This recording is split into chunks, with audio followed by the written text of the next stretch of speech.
Hangout's on air! Yay! Yay!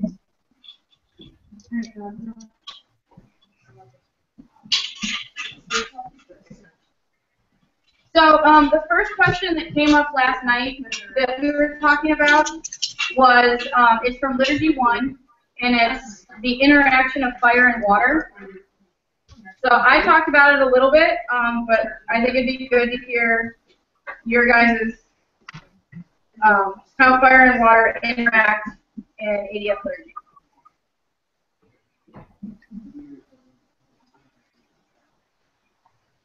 There are actually quite a few of them. Yeah, everybody agrees.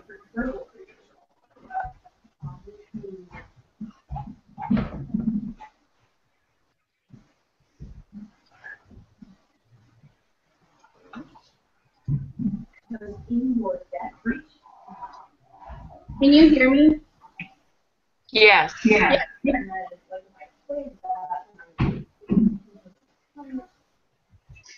Yeah. Were you wanting one of us to start? Sure. Sorry, I wanted to actually read the question. What it was asking to kind of more focus on. Yeah, I'm trying to pull it up here. Question 6 in Liturgy 1, it says,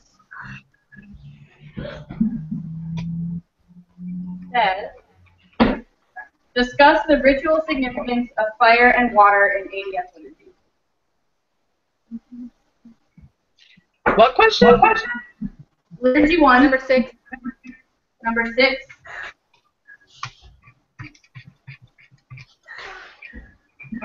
Are you in the IP or CTP? Probably. I'm probably in the IP version of Liturgy 1. Okay. That's for me. Is it not in the CTP version? The No, CTP? yeah, I've got it in number 6, discuss the significance of fire and water in liturgy, correct? Yeah. Okay, yeah, it's in my. Did you do the IP version, Missy, though? Because you started with that when you started doing coursework? I finished the one before I finished my DP because I had to wait for one more high data pack. So it probably came from whatever the Guardian Guild told me to do. Yeah, yours is probably because the old version of Liturgy 1 has that question and the new version does not. Well, I did this in 9, so Yeah. whatever the live version is. So we're getting some bad feedback, guys.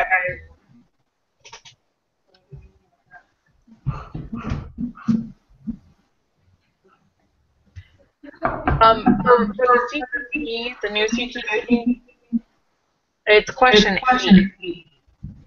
And it's discuss the ritual depiction of the relationship between fire and water in ADF liturgy. Okay, well, let's talk what fire and water have to do with ADF liturgy then. So I guess what I started with when we were talking last night about it was that there are the ways that we receive and give, that we give sacrifice and then we receive blessing, either through fire or water and how they interact. So that's kind of where we jumped off of. Thoughts from you guys? I have similar feelings. Much like my Wicked Roots show, the fire is what brings our blessings, gifts, and offerings, so that they can be made in any form that they can take. Kind of like in the Hellenic practice of how your offerings, your words, rise up on the smoke to the gods. The fire transforms our tangible, mundane, earthly realm into gifts, smoke and things that energy can rise up to the gods. Similarly to drawing down the moon, when they give offerings back to us, we need a way to transmute those into something we can receive. So they send us their woo blessings, we put them into the water, gather them there, and then it's available for us. That's kind of how I interact. They're two halves of the same thing. One is our main way to give, and one is our main way to receive. Kind of my thought. Yeah. The place where they interact, that fine spot, that mega gap, or wherever the mist or lays, that's kind of where our living room is. That's where we exist in between the fire and the water. We have enough of the heat to keep us warm, and enough of the water evaporating so that we don't drown. And we exist in that space outside of mundane activity to move through interactions with the place. That's the weird version.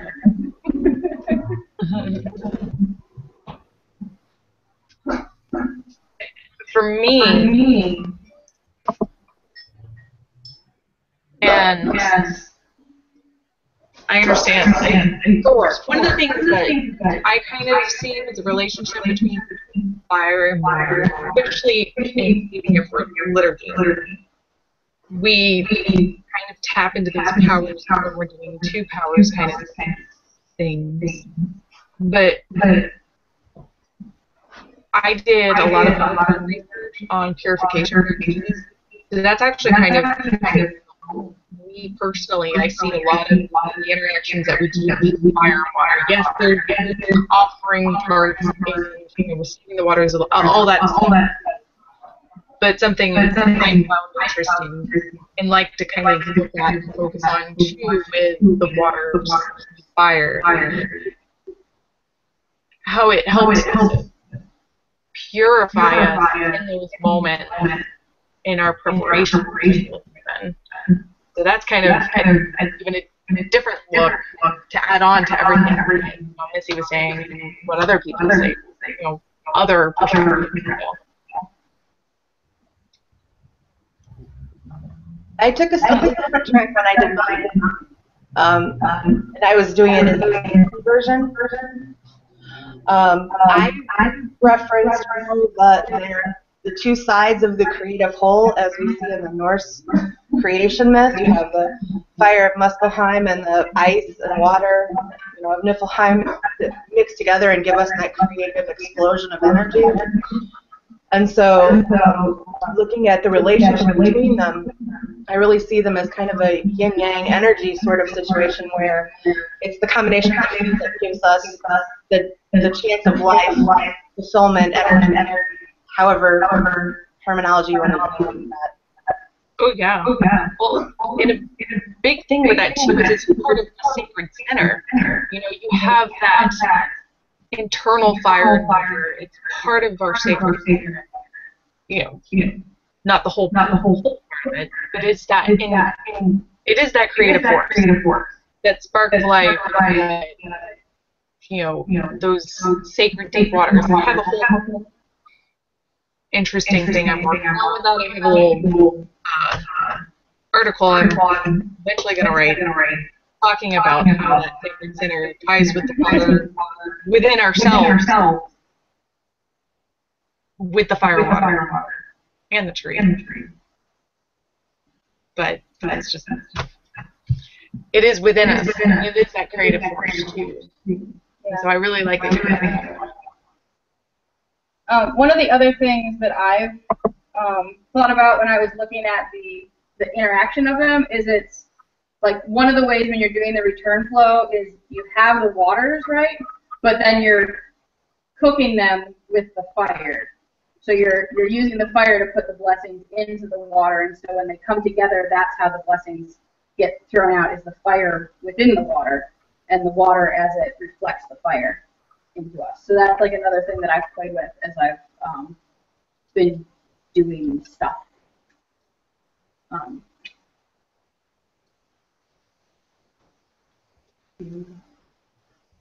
just add into that the idea of the photonic flow and the water chaos combining with it. And can you speak up?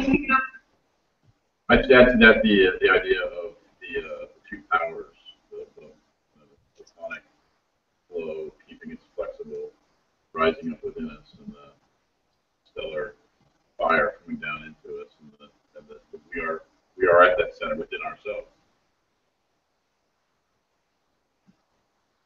Any other thoughts on fire and water?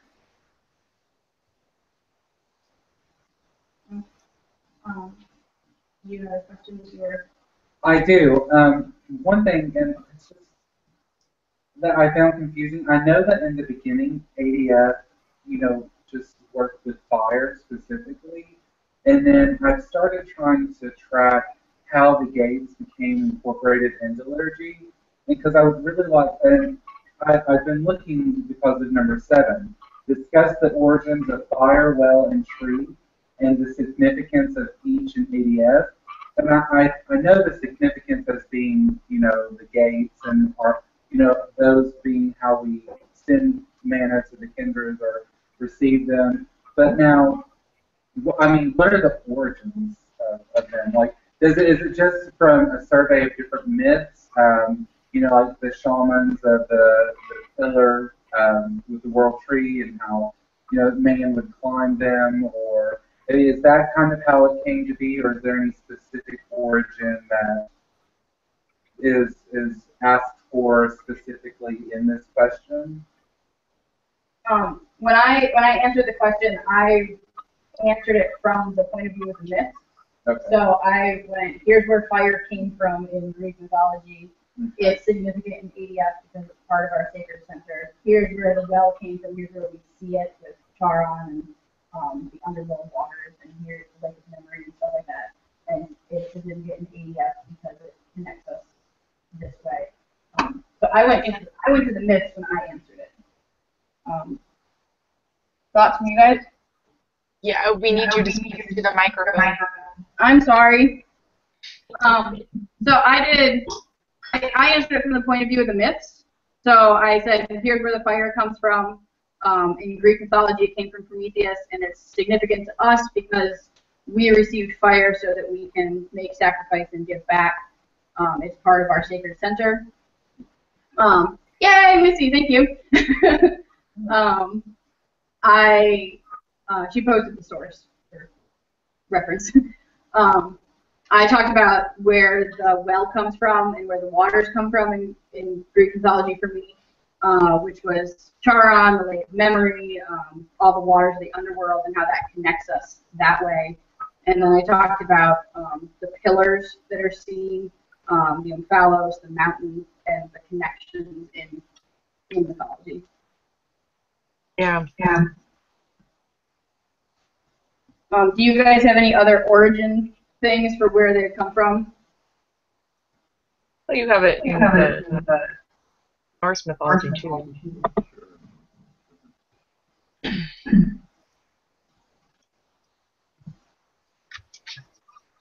So kind of connecting the way at the base of Victor's kind of thing. So.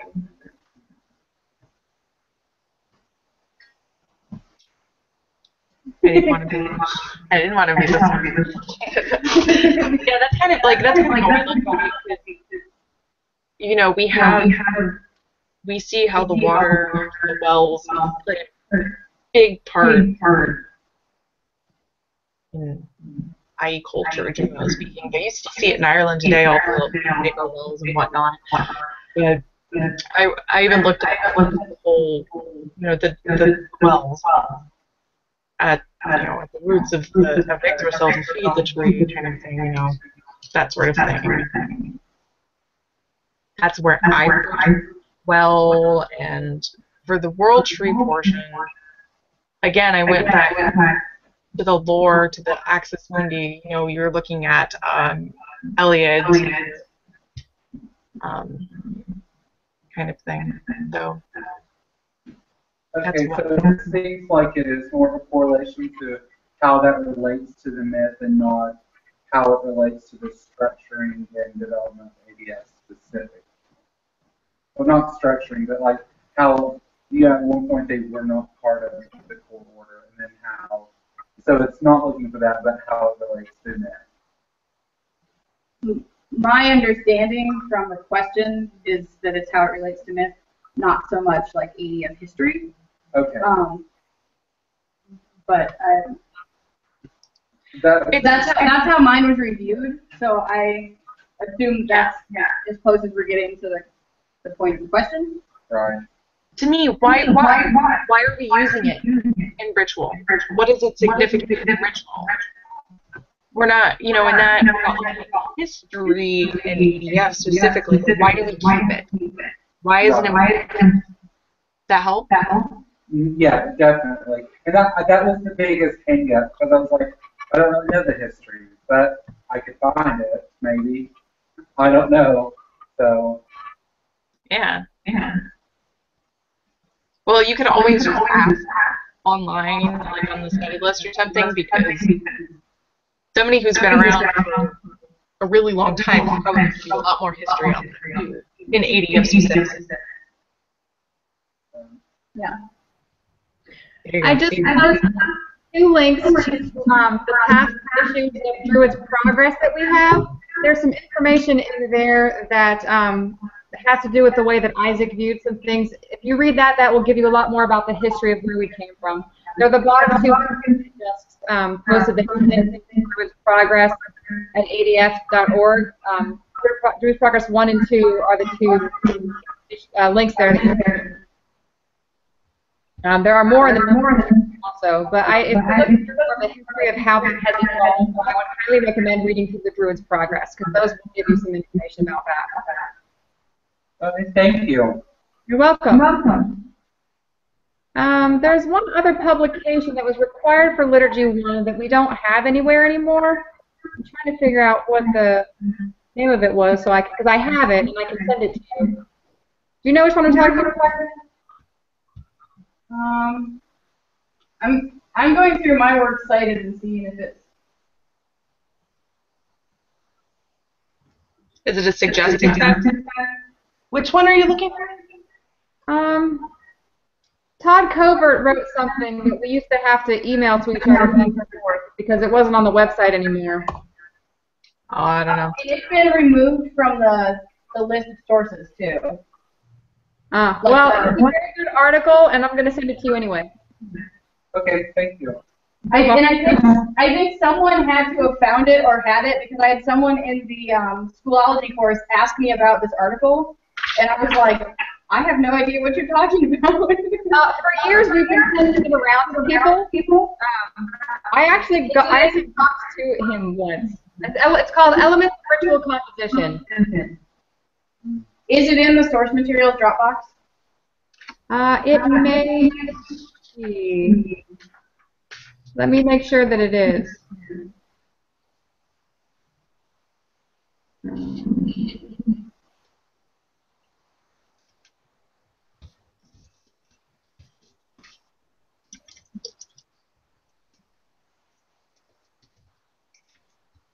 Yeah, it's in the Liturgy folder. Okay. It's called Elements of Composition Part 1. It's Part 2. But it's a really good article if you want to learn more about where we were quite a few years ago and how we evolved where we are now. Is that a publicly available Dropbox folder? I have added lots of people to it. I'm happy to add anybody else to it who wants to be part of it. It's a ton of PDF for things that we might need, all separated in nerd folders so we can find stuff. Yeah, like it has chapter 2 of the Watkins How to Kill a Dragon book, so that you don't have to buy the whole book because it's not a fun read. So it's like just chapter 2 is in there. That's I am so glad you said that, because I absolutely wanted to beat my head against the wall. It reads like scary. That's what I was thankful for. Library. So Missy, can people email you if they want added to that? Yeah, if you just want to send one again with a link, a list of one email address, I'll do it. Sure. Yeah, I can do that. Other questions coming up?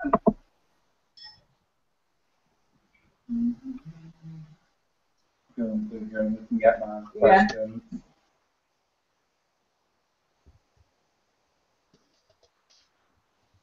I don't think that was really just it. Okay.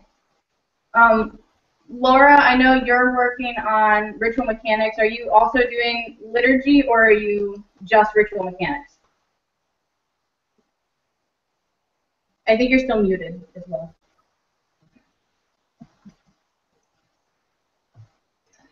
I've already passed liturgy 1, so okay, so you're good. Just ritual mechanics. And Okay. because they're associated, it's kind of covered things to go with it, yeah. Okay. So, what I think we can do is, Mike's supposed to be here in like another 40 minutes, so let's start with Missy and Sarah, and kind of go through and get some of those, and then we'll bounce back when Mike gets here, and grab his input on those. Let me pull up my list of questions.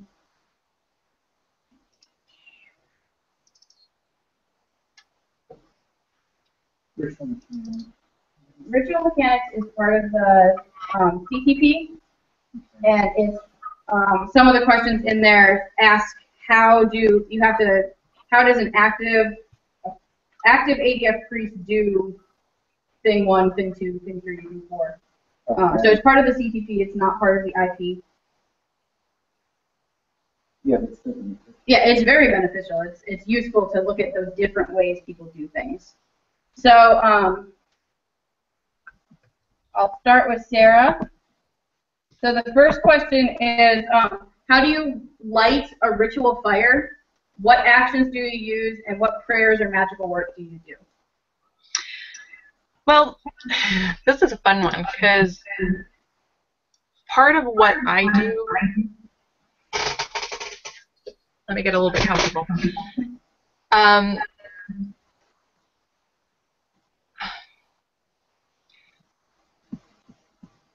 Up until, well, pretty recently, generally speaking, out in ritual, we don't do a Hue Monster fire because of our staffing, as it were, with who we have at, my Grove Rituals. It's pretty small, and we have limitations with small children running around who so there's limitations. But that said, ritual fire, I kind of do a combination of things, because one of the things I do is I work with a hearth keeper.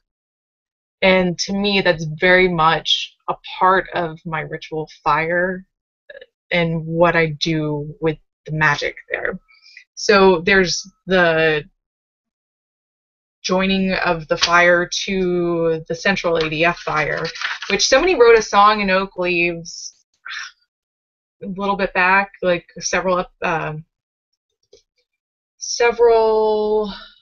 don't know, issues? I'm trying to find the words out. And I really liked it. I like to sing in my liturgy.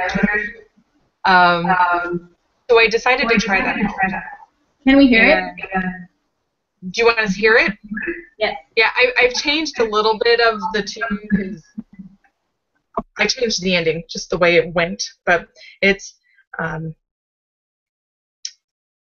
mixing two songs. Hold on 1 second. Okay. Kindled from the great flame, kept by prudent skill, join with us this common hearth, that these flames are one. And usually what I'll do is I'm doing my connecting and feeling as I sing this song, I'm feeling that, energy and magic happening. And I usually will repeat it 3 times. And then I go into my Sacred Lady, Hearth Keeper portion. So I link them together. And I'll just do the whole thing for you, just so you kind of, without the fire, obviously, but I'll kind of show you how I do it. And if you were at Trillium, and you would saw exactly what I do. So it's the whole kindled from the great flame, kept by prudent skill, join with us this common hearth, that these flames are one. Sacred Lady of the flame, shine within us here today. Take our words and deeds above, accept our offerings. Purify us, lead and guide us, aid us as we pray. Keep us safe for those we love, illuminate our way. And as I'm singing that song, I'm making my offerings at the same time. Thank you. I'm making my offerings at the same time and doing that magic and working that magic because, you know, I have a hearthkeeper that I work with at home because it's just something I've been doing for a long time, and I find a connection with that. And it's ever evolving. Some days I veil when I do my rituals, and some days I don't. It just kind of depends on what I'm being called to. And the veiling is actually, for me, the hearth tending, which is not everybody does this, obviously, but that's something that I've seen and kind of been instructed with to some extent. So, I mean, it's evolving thing. So that's what I do right now. Questions? Everybody's on mute. Okay, so when you're talking magical work, is there anything specific, like energy-wise or however you do that you are doing?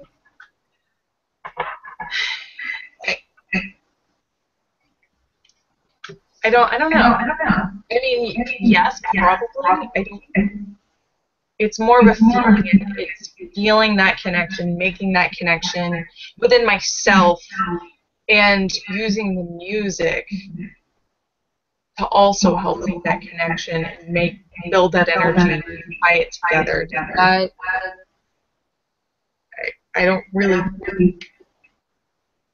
Yeah, that. Music is very magical, so I'm kind of a weird thing when it comes to magic, right? Because it's just a weird thing for me. So for me, music is a big part of my magic because it's part of, it builds energy and it directs it and it focuses it. And it helps to bring everybody into that moment when done well. So that helps. I would add there with the fact that you're actually calling to a being, which crosses you into spirit art, which means that half of the magical work is done by the entity to whom you are calling. So I think you're probably doing a lot more magic than you realize because you are invoking the aid of your ally as you're doing it. I would agree with that sentiment. Mm-hmm. I very much do more than I realize. I just want to make it a bigger thing than it is. Sometimes it's actually simple little things that makes the most magic. And I think a lot of that gets overlooked by trying to make it more. For me, at least. All right, so Missy, what do you do? Well, I have traveled a lot in my tenure as a druid, which feels like forever now because I've been doing it so long. But I tend to travel a lot to different places, and even the groves that I work with travel from place to place. So when I walk into a space, before I light the fire, I want to purify the space. I think that lighting the fire is something that we do intentionally with the idea that it will become sacred in a minute. For me, I think that we need to have that pure space and create kind of this like uncharted blank slate fire, you know, to get rid of any of the law of contagion stuff that may be existing in that fire. We don't know what that fire pit was used for. You know, sometimes we're going into a metro park and using a barbecue pit, or we're going to a campground where who knows who was doing what around the fire, you know? So you have to go in and you have to wipe that space of what happened in that fire before we got there, and hold that space until you get to the point where we recreate the cosmos and we sanctify fire, well, and tree, create the sacred center, and make it the sacred fire. So for me, it's more an act of a purification when we were actually lighting the fire. It's an act of purification. And some folks will counter that, you know, the act of having fire present is a purifying force in and of itself, and so you don't need to do any additional purifications. But I for my own personal practice, I feel that there needs to be some purification. Sometimes I will light incense and actually cense or asperge the place with water because I keep water that I've had collected from unity cauldrons and blessings and things from a million years ago. I'm a hoarder. I'll have to hoard my sacred stuff. But I think that I need to lay a safe place to hold my fire and then build the fire from there. There aren't any specific prayers that I say, but I do tend to internally focus on just letting go of anything that ground is holding on to. Sometimes if I feel like it's really chaotic, I'll make offerings to the land wights around me before I set the fire, just because I think that if you're coming into a place you haven't been before and you're disrupting what's going on around you, it's helpful to be on the same page, or at least inform those nature spirits who are around you so they know what you're doing. That's kind of my deal. And then when it becomes a ritual fire, when it becomes the sacred fire, is when we get to the place where we anoint it with the oil and use the intention of the folk to create that sacred space. Or that's also when we hallow all of the things. Does that make sense? Definitely. I like that purification aspect. I think that was one of the things why I put that in with my keeper portion, because it is part of that purifying. Even though I do the joining ritual charm first, I do like that purification part, because you're right, you don't know what was there before unless you do know. And that kind of makes a difference. And it's really cool to hear your perspective, because you've traveled a whole lot more and seen a whole lot more the way other people do it. And I have not seen as much, admittedly. Thank you. Okay, Laura, since I know you're the one who's specifically working on this, do you have any questions on that part? No, thank you. That's been very helpful.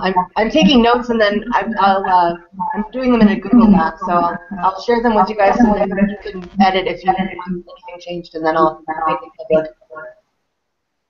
Cool. All right. So let's jump down to the next one. Missy, I'm gonna have you start on this one, because you talked a little bit about that creation of sacred space.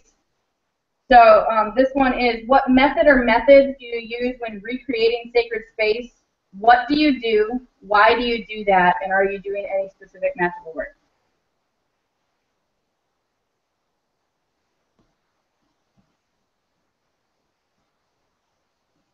Are we frozen?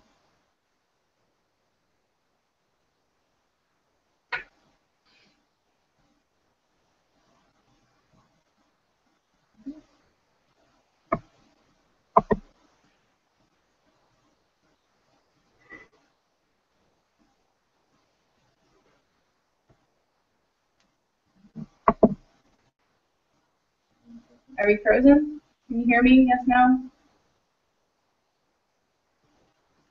I can hear you. Maybe Missy, maybe we lost her. It looks like Missy just dropped. Yeah, it looks like she dropped. So I'll try and add her back in, and Sarah, I'll start with you then. Okay. Okay, so we're talking about. So what methods or methods do you use when recreating sacred space? What do you do and why? And are you doing any specific magical work? Okay. So are we going up into opening the portal kind of thing? Yeah. No, okay, so seriously. It's an interesting one, because it doesn't, the question doesn't actually ask about opening the gates. Right. It just asks about creation of sacred space. So, so why don't this? I'll tell you what I do. Just in this whole section here. So there's after with there's a purification that I do at some point right at the beginning before this.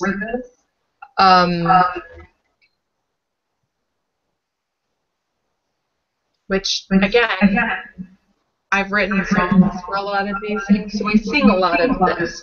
So it kind of into, the actual opening the gates kind of thing. And it's still, part of it's still gelling and forming. But what I generally will do is I'll do my purification, and then I use a prayer that, I can never say his name, but it's Kai, however you say the rest of it. When the water surrounds us, that prayer. So I can sing it to my own little tune. And I'm sorry, Jen, can you keep yours? I can hardly hear her.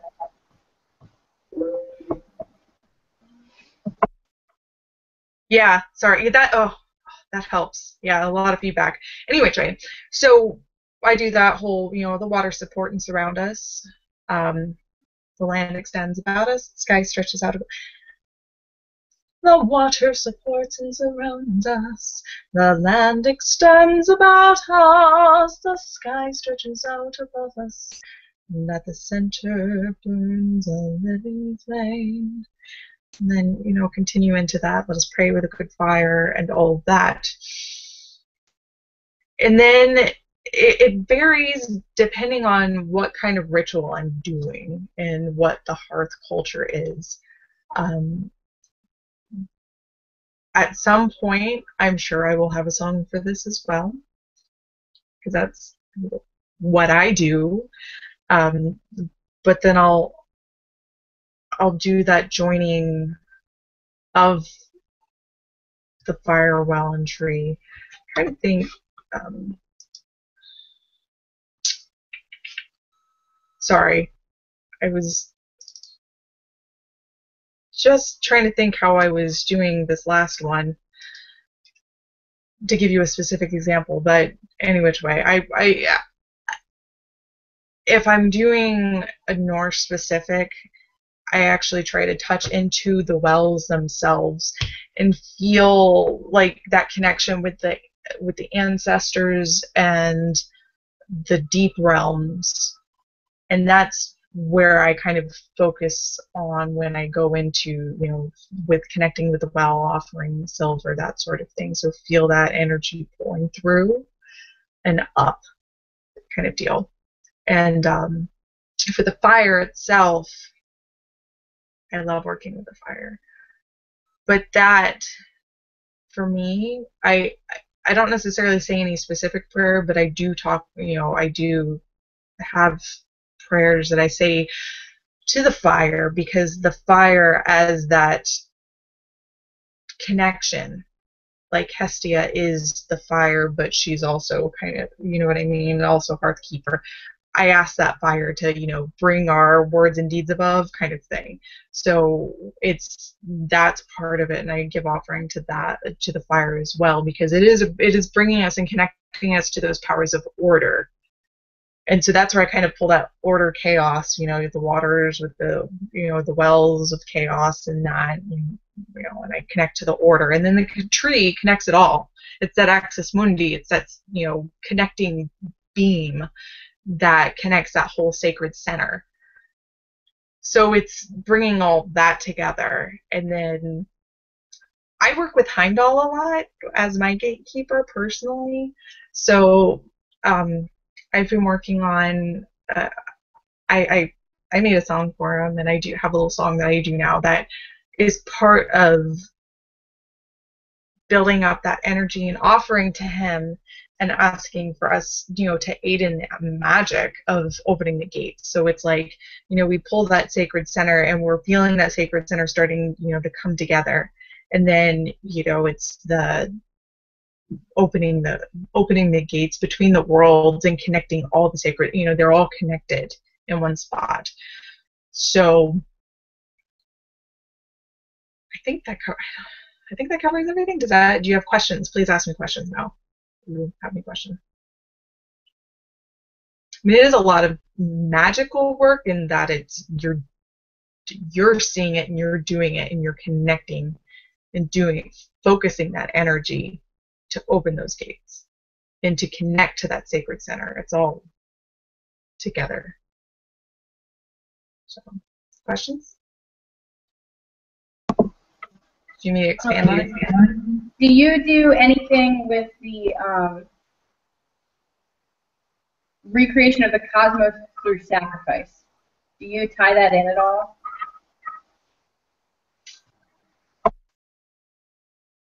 I have, but it's not standard at this point, but I have done it. I do like it. I just haven't worked it into what I do at this point. Again, it's evolving. As I'm starting to find my voice, as it were, things change. Hopefully getting better. That's what I work for, is to get better and to be able to work that magic more and to bring it all together more. And for me, yes, but also for the people that I am leading through this, because that is just as important, as to help them feel in that moment and to bring them into that and feel it. Not just for them either. It's also for the kindreds. We're doing this for them to have that, ghosty relationship. So, I mean, it's all of those things. So, other questions? No? Okay, so the next one is, how do you do the return flow? What do you do? Why do you do that? And are you doing anything specific magically? So this one's an interesting one because it's something that I'm definitely still working on for me in my work as a priest and what I do. I'm still, because sometimes I feel it's like, oh, it's a weird juggling of stuff in my hands, that's just a mechanical issue.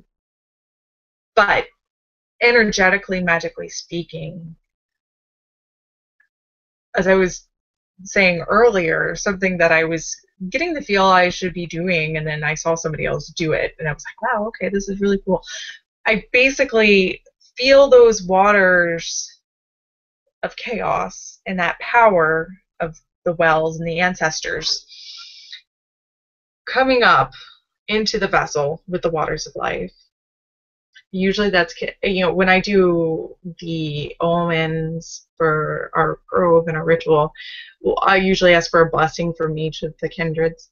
So that ancestral blessing that, they gave us, I feel that energy and coming up and, combining in the waters with that blessing.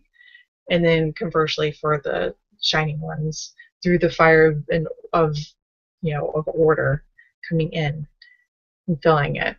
And then from the nature spirits around, just all around, just kind of bringing it all in together with those blessings and with those waters. And I have, I'm working on a song for this, of course I am, to kind of feel like, to help to build that energy more, to bring it all together and hold the waters of life and feel that power and fill it with that magic of the blessings and whatnot.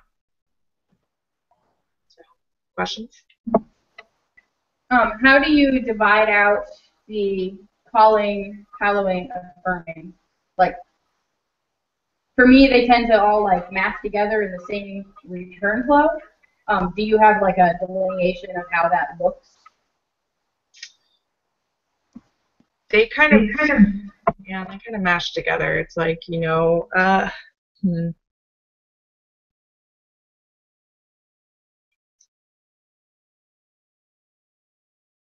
yeah, They really, it is a big flow together. I mean,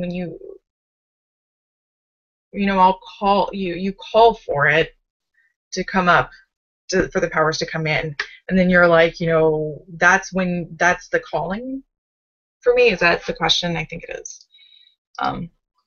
Sorry, trying to.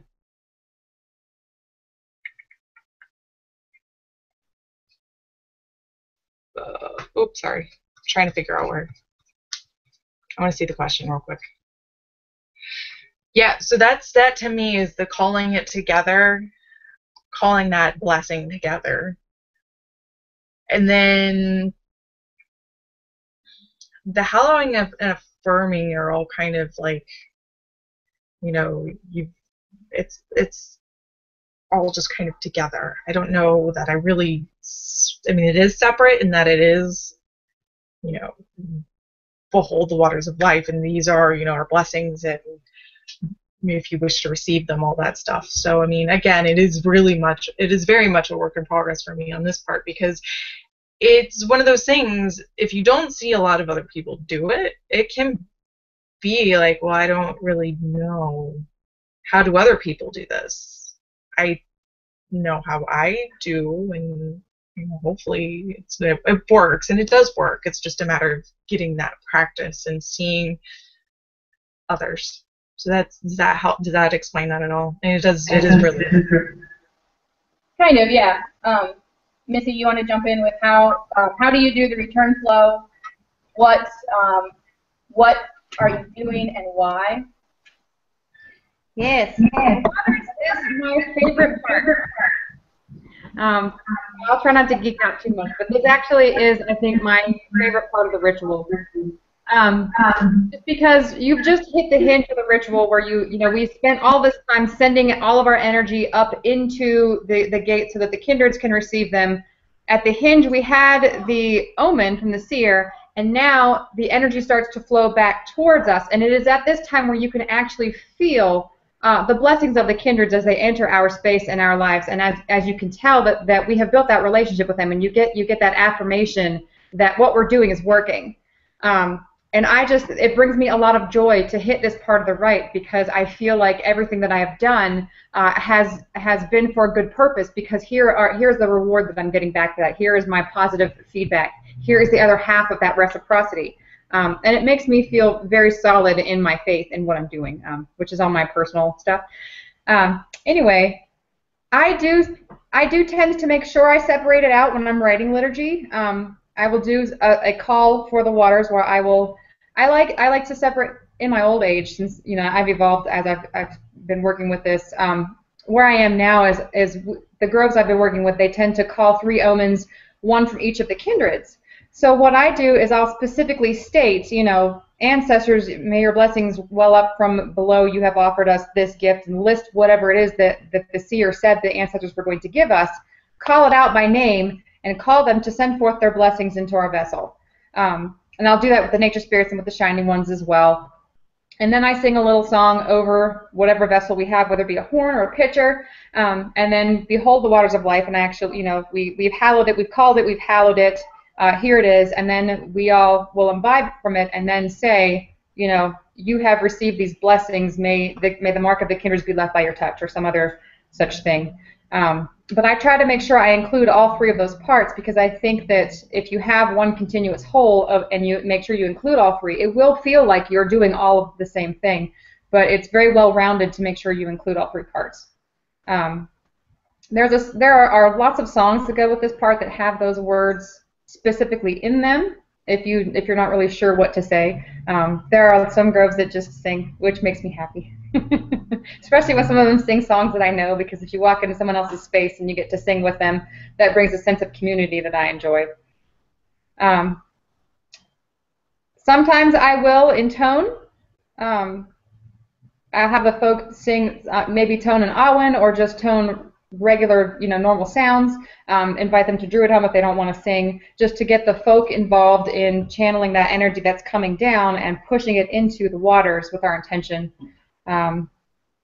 I'm not really sure what else you'd like to know. I sent Jan a text that has some examples of liturgy that I've written and some of the things that I do, so that she can share those with you as well. Can you talk about what you're doing, how you're putting the omens in the water? Like, how do you make them stick? How do you make them stick? That's a fun question. My Wiccan roots are showing. Okay. So I'm also Reiki attuned, and one of the reasons I decided to be Reiki attuned is because this is just how I do it. The idea of capturing the energy as it's flowing down to you is my visualization. You know, you have sent forth all of your blessings into the fire, down through the well, and through the tree to traverse the other realms. As that energy is flowing back, I imagine that all of the folk are also vessels for that energy. And, you know, because it just randomly falls like rain upon us. And so what I do is I try to grab as much of that as I can consciously, just soak up what's around me, much like we do when we attune to space for the two powers, where you send yourself out and you take a moment and send your roots down to center yourself and to ground with what's around you. Send your thoughts up, but instead of focusing on that pole star, focus on the blessings that are coming down. And as those are coming down to you, use your hands to physically put them. I will physically touch the pitcher or the horn or whatever, and physically use my hands or my voice to send that energy into this vessel. And I just believe that it works because I've done it a lot of times and it seems to work. It's part of the woo. It's part of the you have to just trust that that's what's happening. Sometimes I can feel the temperature of the water change, so I know that either I've held it too long or that it's working. You know, transfer of energy can be what it is. Does that answer the question? This is the woo stuff. This is the stuff where everyone goes, and they get kind of like, where's your hard and fast black and white rules for this? Not everybody likes the stuff that just has some sort of trust level on our part that what we're doing is actually working. You know, and when you get used to being in that two-power space where you are in touch with the ground and you're in touch with the sky, which makes you in touch with what's around you as well, you can tell when it changes. You can tell when what you're experiencing around you has shifted. And it's during that time when you sense it that you can actually take a moment and realize that you can shape that, you can move it, you can work with it. Energy is all around us. It's what animates everybody, including me, who's very animated. I've also had 3 cups of coffee. You know, but that energy is all around us, and all you have to do is tell it where to go. And I just trust that happens, that when I tell it where to go, when I have that picture, you know, and we've called a world full of kindreds. We've called several worlds full of kindreds and asked them for their aid. We've made them offerings. They've given us gifts in return. I fully believe that they will help us to put those energies where we tell them to. Pour forth your blessings into this cup. Okay, here you go. It's just really is that simple for me in my head. Okay. Okay, so I'm going to kind of bounce back. One of the things that we were talking about, Melito leads ritual for folks in Tennessee. I know Sarah's got her group in Florida. But one of the things we were talking about earlier was the mechanics of, all right, you've got pitchers of water. How do you give them to people? Just so that it doesn't interrupt the flow of ritual.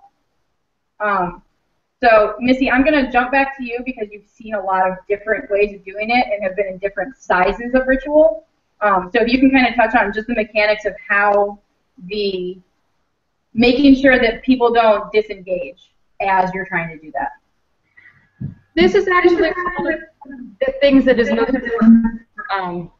The idea of the engagement of the folk. One of the reasons that we have an order of bardic alchemy is because one of the ways that you can get the folk to assist the priest in making sure that or the druid in charge, if you don't have a priest or whatever, one of the ways you can make sure that the folk stay engaged is to keep them engaged. And an easy way to do that is through bardic arts. You know, we are all very easily entertained as humans. We like to be told stories. We like to hear things that rhyme or things that are poetic, things that resonate with us. We like to sing. We like to be a part of what's going on. The waters is one of the places, the waters and the offerings to the kindreds, the general offerings when everyone makes their offerings, are the two places in ritual where that will break down. Specifically for the waters, there are a load of different songs out there that you can use, and I really think that singing or drumming or music or something to keep people from falling apart into other conversations is important. Some folks that out here, we have a lot of heathens out in Colorado, which I adore, so a lot of us pass the horn around, and we'll actually, while we have this horn full of blessings that has been blessed with all of these wonderful things, we will actually have a cymbal in the middle of ritual, which will keep everyone's attention, because as people are speaking to one another, you know, you're going to listen. But if you're in a bigger place where you're just passing the horn around, or if you're going to asperge the folk by sprinkling water on them, or if you're in one of the groves that has a pitcher and hands out little cups so that everyone can drink together at the end, this is where I think it's important to either have someone telling a story, have the folks sing a song, do something to keep them from divulging into conversation and talking to each other. Does that make sense? Yes, it does. There was a song, and I'm not sure who it was that had actually wrote it, but for the waters, it was actually a song that when we were talking about it earlier, before we took a break for lunch, I was thinking maybe engaging someone and singing, you know, a few rounds of For the Waters while everyone was getting the waters of life. You know, so I like that you touch, you know, with even giving different examples. It's so easy just to say, okay, we're going to sing or we're going to chant, but you know, drumming is really effective because it kind of, you can build up anticipation for receiving the blessings in turn and what have you by increasing the, you know, your rhythm and what have you. So I like those ideas. Thank you. Okay, any other questions? Laura, are you good with return flow? Okay. Missy, can I jump back to you and have you talk about sacred space? Because I know you touched on that with your, when you light a fire, you kind of brought that into how you create sacred space. So can you do the, what do you do when creating sacred space? What do you do? Why do you do it? And are you doing any specific magical work?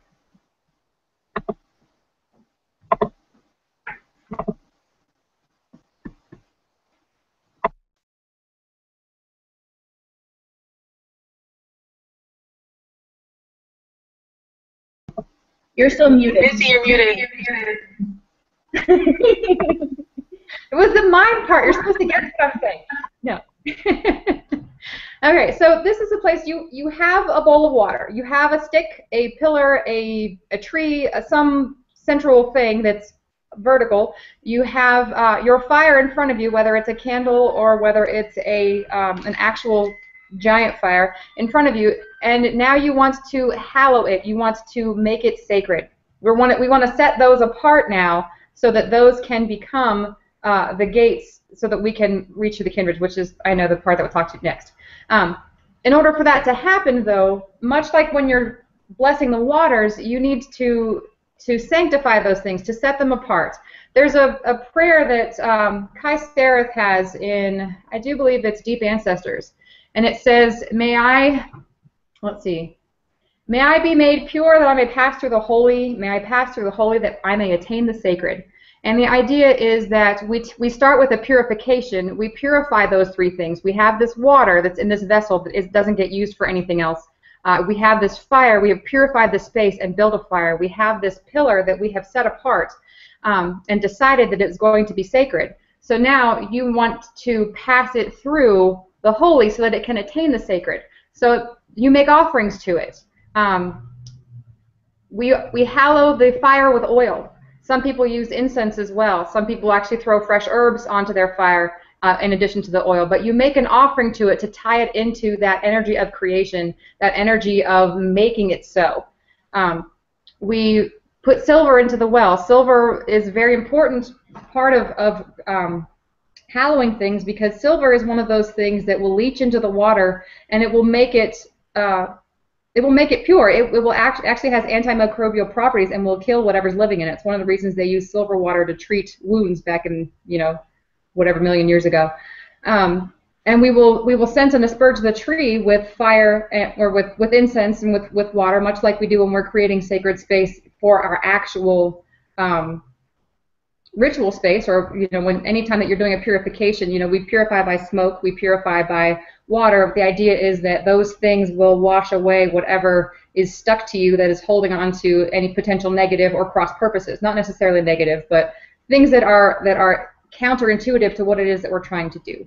So as you're creating that sacred space and you're hallowing these things, you make offerings to them so that they can be set apart, they can be made pure, pass through the holy, and attain the sacred. And once they become sacred things and they are set apart and have been given these energies, we can use those to begin to open the gates and talk to the kindreds.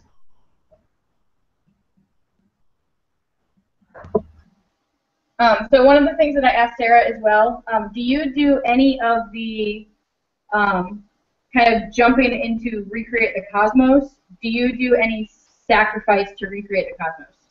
When you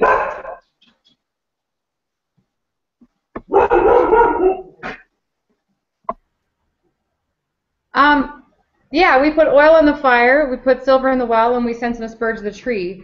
We usually leave the incense stick with the tree as an offering to the tree itself. The idea is that those offerings will, because we've offered them, because we have offered a gift to them, we have given our energy to these things to mark them as sacred, that they will become sacred. There are words that go with this part of the ritual. Sometimes there are charms. A lot of people will sing the portal song. It's long, so if you want to sing the portal song, that's fine. If you want something shorter, there are some other chants. There's a couple that I wrote. And these words actually are part of what I think allows us to focus our energies along with the tangible offerings to create that sacredness that we're looking for so that they can become our portals. I think the intentions of the words and the offerings and the words of the songs that we sing make a big difference as to whether or not those things will be sacred. I believe personally that if we mark something as sacred and we treat it as such, it will be. Question though along that, when we talked about it with Sarah, what we were kind of getting at was the whole recreation of the cosmos through using the stories of sacrifice that we see in all of the different cultures. So do you ever incorporate that into your liturgy? Maybe I'm thinking about this wrong, but do you ever incorporate that into your liturgy when you're when you're doing your liturgy and at this part? I know Sassafras actually has a creation myth that they tell when they do this. I tend to be a little more Corriginian in the way that I do things.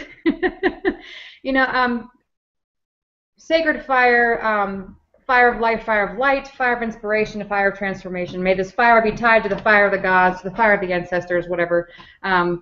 Well, sink down into the deep where you may reach the ancestors, contains the water of all wells and primordial waters of creation and so forth. But I don't myself tend to use any specific mythology unless I'm operating in a specific hearth culture. When I place the omphalos at the base of the tree, like in Hellenic rite, I do sometimes mention the sacred stone at Delphi, the place where Zeus's eagles have met to mark the center of the world. But there aren't a lot of creation myths that I actually tell, mostly because our rites are really long. I think that it's a beautiful thing to do if you've got the time for that, but when you've got 40, 50 people at your rite who all want to have that minute with the fire by themselves, that's an hour worth of offerings, and I don't want to tell a lot of stories that aren't necessary or that won't take away. If recreating the cosmos is one of the central parts of our focus for that day, then I could certainly see that happening. The nature of sacrifice, I think, is the name of the article that Kirk wrote about offerings and creating sacred space. That has some really good information in it. It's on the ADF website as well.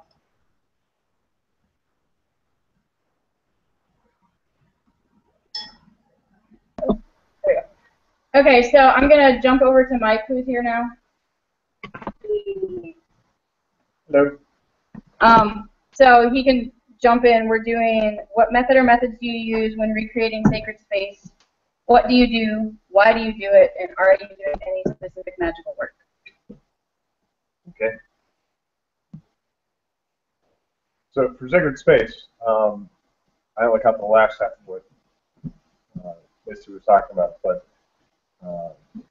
typically when I look at sacred space, what I see is the idea of the dismemberment of the giant, which of course appears in Kirk's Nature of Sacrifice piece, as well as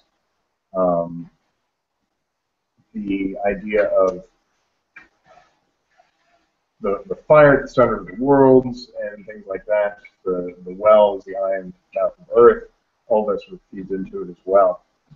And the two powers meditation often figures into that also. So it's not just about describing the sacred space, the world, and the cosmos, but it's also about connecting people directly to it. It's when you look at what recreating the cosmos is in the core order, it's very typically described as essentially making offerings to the sacred center, and that's it. But there is more to it than that. A lot of the things that we do throughout the entire ritual are actually pulling everything in. And so when we do the two powers and we put people into that that tree or that mountain or wherever those two powers might be, that is part of recreating the sacred space as well. The act of lighting that fire at the center of the ritual participant, as well as lighting the fire at the center of the ritual. The combination of those two fires, the drawing together of them, is an important aspect of that as well. Similarly, we connect the wells. One of the things we do in our Druid moons is that we open the gates prior to everyone coming in for the ritual. And then once everyone is in the space, we connect the well to the well inside, the fire to the fire in the head, and we straighten our spines to connect the trees and the branches as well.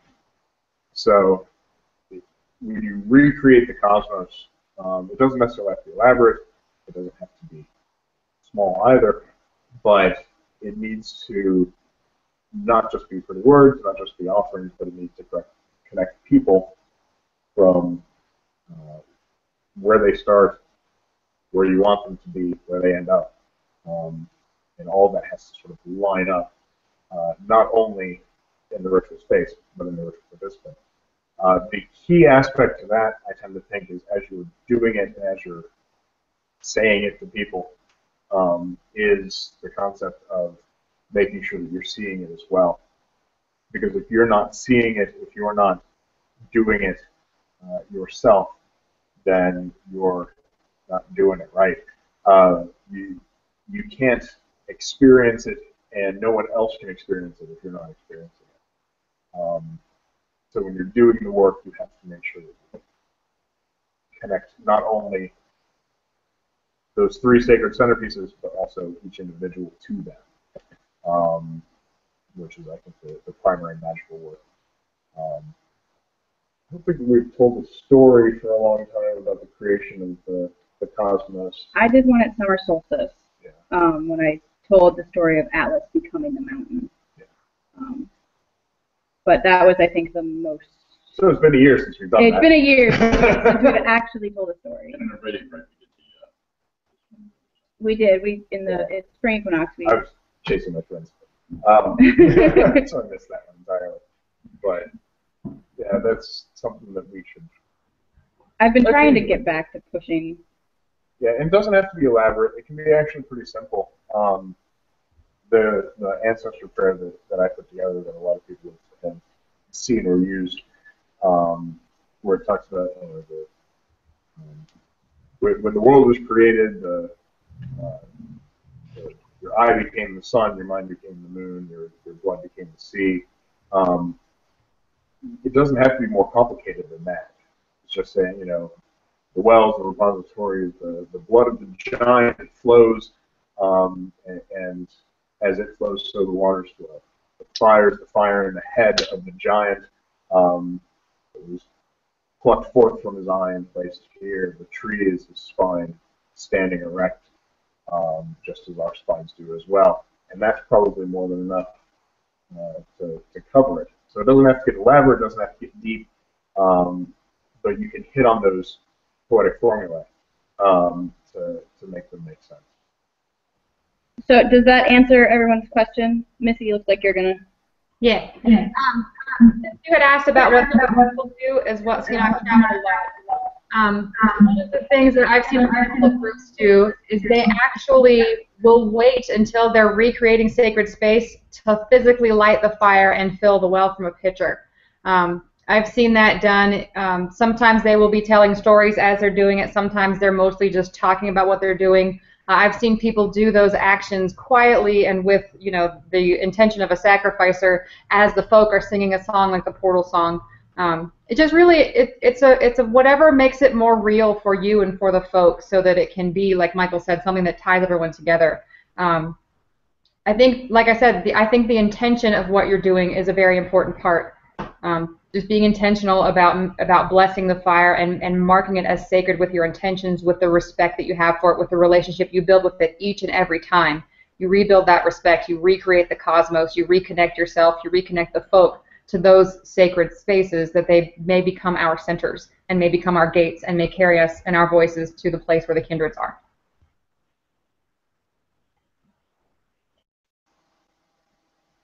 So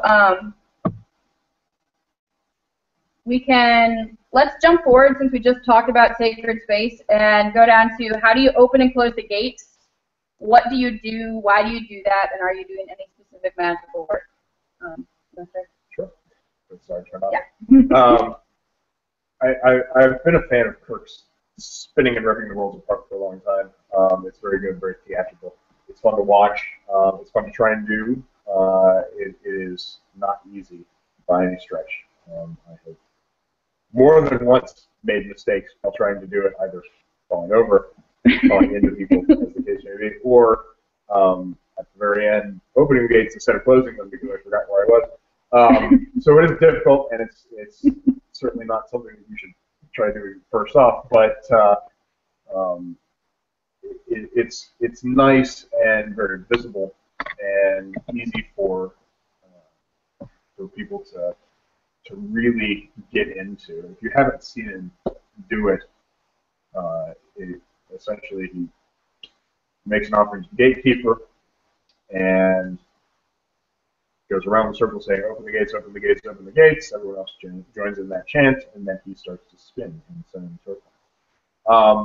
The thing that I do more often these days, though, is what I like to call spiraling or spinning the gates open.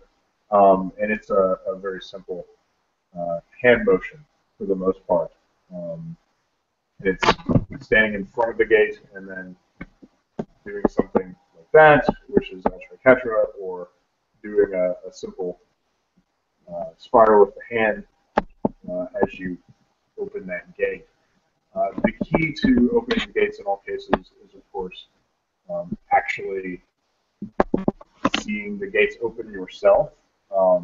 It's not typically a physical act that happens. It's a magical religious action that happens, and you won't necessarily see a lot of manifestation. If you're doing something small, like the spiraling over the gates, you really have to be on point. You have to be seeing it, because if you're not seeing it, no one else is going to see it either. You have to be believable to other people as you do it. And it's a theatrical choice as to how you open the gates, but it's definitely a magical action as you do so. Ian likes to say, "See the gates open as you see them." Water spiraling down, or a door opening, or He gives people a variety of options to view. I don't always do that, but I do it on occasion. And then, of course, at the end, I affirm that the gates have been opened. Let the gates be open. The gates are now open, and spirits can hear our voices. Let them not be nothing but truth in our voice, and love in our hearts, and I change it every time I do it. But. Okay, I'm going to jump over to you, Sarah, okay? Okay.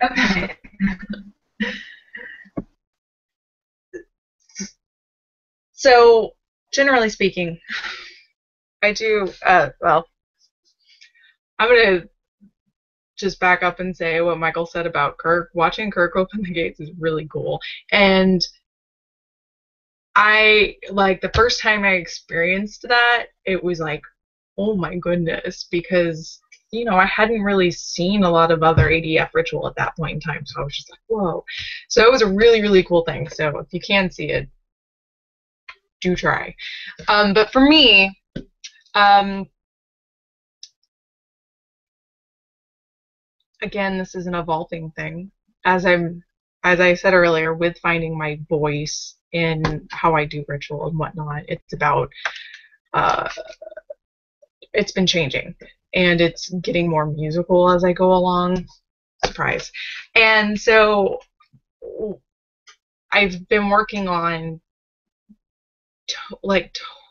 using tone and sound as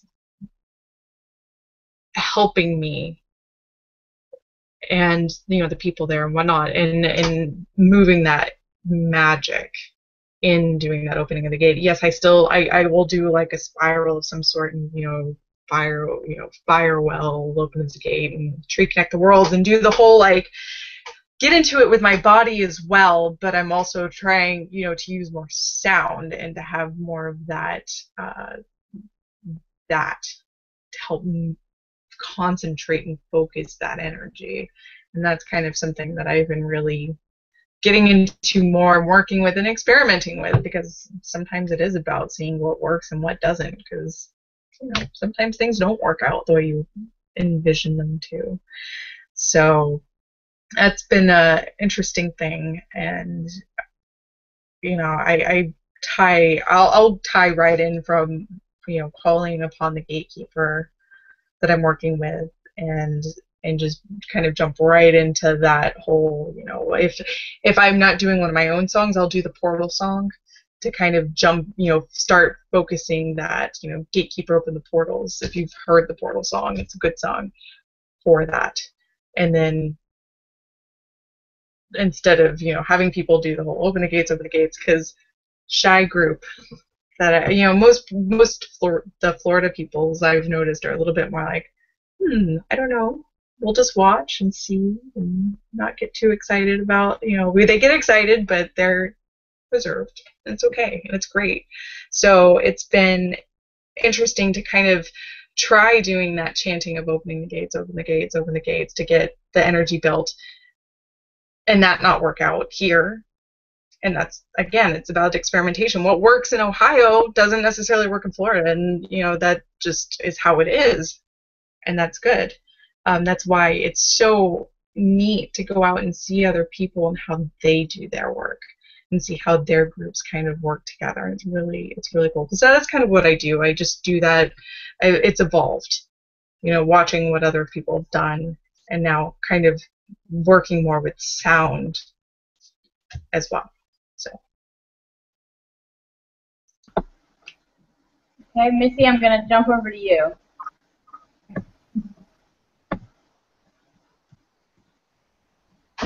Okay.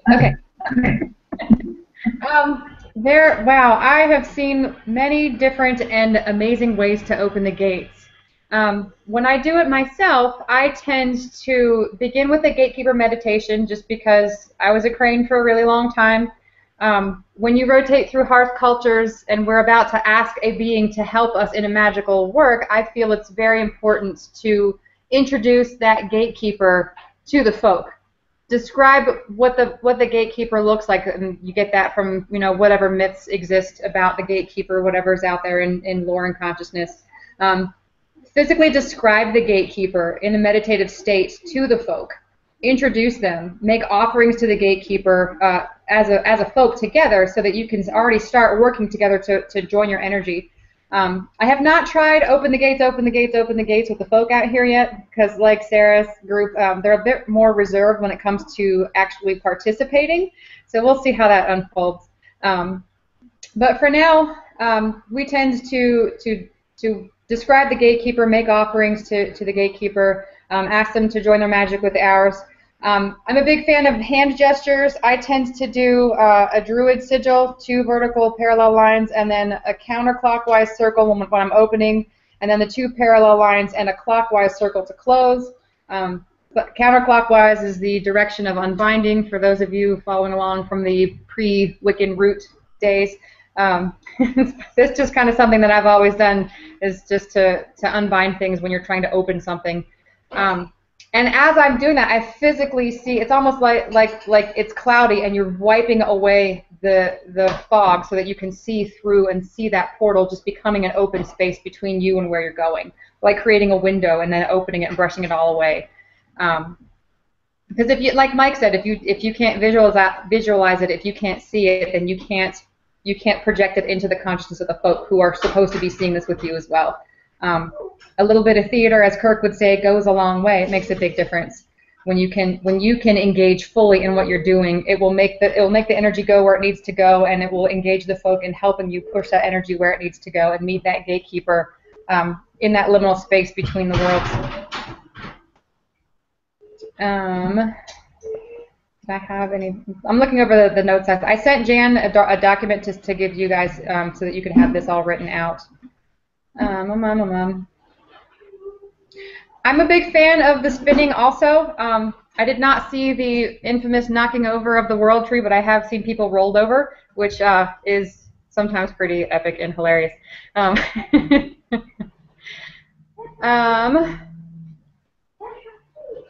I think that's all I really had for that. Were there any other specific questions? Anything that you wanted to know specifically? I think Mike and Sarah touched on a lot of the things that are. Laura, you're the one who's specifically working on this, so I'm going to kind of jump to you. Do you have questions about gates? No, I think that clears it up pretty well for me for what I need for this course at least. And I know how I can poke all of you on Facebook, so.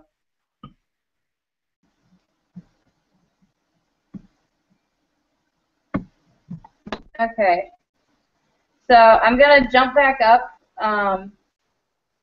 And so, Mike, the 2 that you missed were lighting the fire and the return flow. So I'll let you talk about which one you want first. Sure. Lighting a fire, I'm of the school of thought that you should light any ritual fire one technological step back from where you start with. I've seen there's a couple other people who've started mentioning that, which is nice to see. I don't see a need to necessarily drill the fire or find other more ancient ways to light a fire by friction, things like that.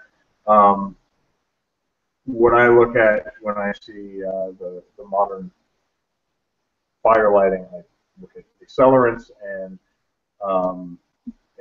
lighters.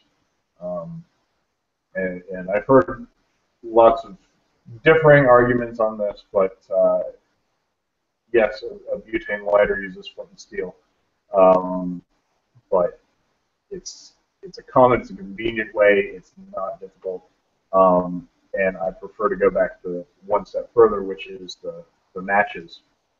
I will occasionally go a step further back even than that. I don't necessarily see it as more holy, just more fun.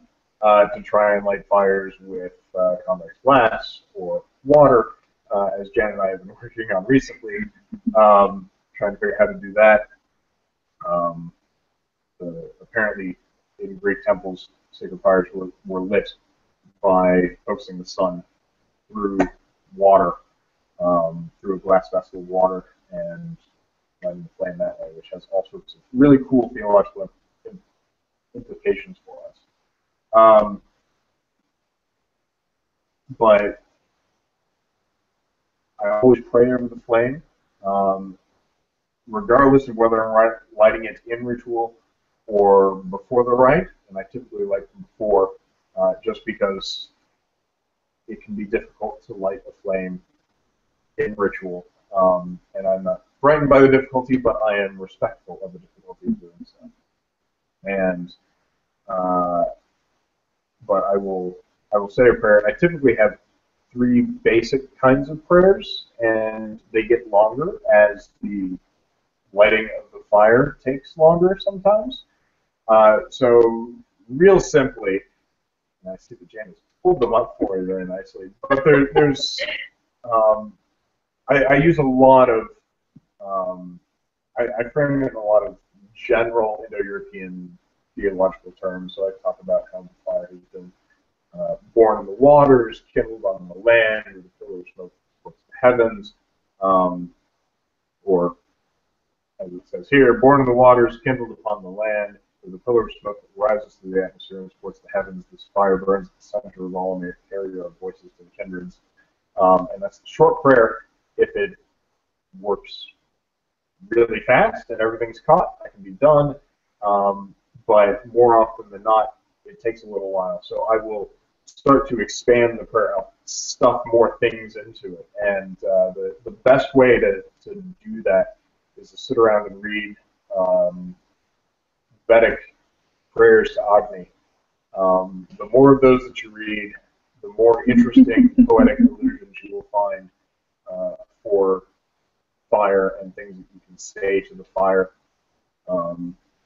And you'll never run out of stuff to say. No matter how long it takes you to light that fire, you will never run out of stuff to say, just because there are over 1,000 hymns, and a good chunk of them mention Agni in some way, shape, or form, and talk about his 9 tongues, or his black visage, or how much he enjoys eating the oblation and transferring it to the gods. And you can just keep going and keep going as long as you need to light a wet pile of wood.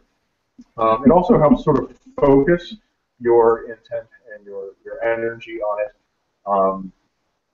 One of the other things that's worth mentioning is that in Indo-European lore there are 2 kinds of fire. Did you cover that? Okay. So there's the living flame and the not living flame. And the fire that we use in ritual is, of course, the living flame. It is the fire that is ignited, as opposed to the fire that is the funeral pyre. So you think about the different kinds of words that we have for fire. There's ignis and there's pyre that sort of come out of that those Indo-European roots. The ignited fire, the fire that is sparked and that is created for the purpose of enlightening the folk, is that living flame. Eros Agni is named after that. This is the son of the waters, or the nephew of the waters, depending on which Indo-European tradition it is. This is the fire sacrifice that was kindled by the kindreds and given to us, stolen from Mount Olympus. Whatever Indo-European lore you're in, this is that living flame, as opposed to that that dead flame, that flame that is not pure or clean. There's a prayer in, I think, the 10th book of the Rig Veda, a funeral hymn, and it talks about 2 different Agnis on the funeral pyre. There's the Agni that carries the oblation and the hero off to the heavens, and then there is the flame that devours the body, the Agni that devours the body and takes the body away. And that is the impure Agni. The impurity out of it is told to leave and not come near the sacrifice. And so the 2 flames can even exist in one flame. But when we're praying, when we're making offerings, when we're working with that fire, that is the flame that we're working with, is that living flame. When a fire has been kindled before ritual or not for ritual purposes, like a bonfire at a festival or something like that, where we don't have control over how it's lit, where we don't have control over whether or not people are throwing cigarette butts into the fire the night before when they've been drinking heavily, things like that. With those sorts of flames, I will take the time to purify the fire by giving it 9 sacred woods. And Sean makes a lovely set of sacred woods, and I have a slightly different set. But there are plenty of poems and magical verses that have 9 sacred woods. You can kind of take the pick of which ones you might get. But I'll go out and I'll harvest, English oak and hawthorn and witch hazel and all of these individual pieces. I'll pray over them as I do, and then I'll bind them up in cords. And when I go to approach that fire that I didn't kindle, I will take those bundles and I will set them on the fire, and I will pray over that as well to sort of draw out that living flame as opposed to the flame that has been devouring cigarette butts for the last 24 hours. It's also worth mentioning, because it's always worth mentioning, that flames that we use in ritual are sacred. And if you can, please don't throw your trash into that. They're not there to devour the trash. They're there to devour the oblation. And every time I see someone throwing trash onto a fire that will be used in ritual or that was used in ritual, a little part of me dies. But that's how I separate that out, is with the bundle of woods. So I don't typically have to use them, which is good, because it's hard to find those woods and I can't carry them everywhere anymore. Like I used to. I used to use them at every high day rite, but these days I simply light the flame in this way, or make sure that someone else does in a similar way, and I don't have to worry about it then. I have a quick question that's kind of to all of you. For all of these things that we're talking about, whether it's lighting the fire or the not as much maybe the waters, but a couple of you mentioned at different points that you sometimes feel like you're in the middle of a juggling act. You've got the waters and the pitchers and the thing. I think it was Sarah that said that. Like you've got all of the stuff, right? And then you're talking about lighting the fire while you're doing a prayer over it. Do you ever split out, if you have a bigger group, or if you have a group at all, and you're not, obviously not when you're doing this in your living room, but do you ever split out, like somebody is lighting the fire while you're doing the prayer over it, or somebody is putting the water in the jug while somebody else is calling the energy to it? I mean, because it seems like that would make the juggling act seem less problematic and intense. Yes. Oh, for the love of the gods, yes. There are 18 steps of the core order, more than that if you add in extra parts, and it's a lot to remember. There's a lot of things that need to happen. The bigger your group gets, the more stuff you tend to need. I mean, typically all you really need is a fire, a well, a stick of some sort to make it your tree.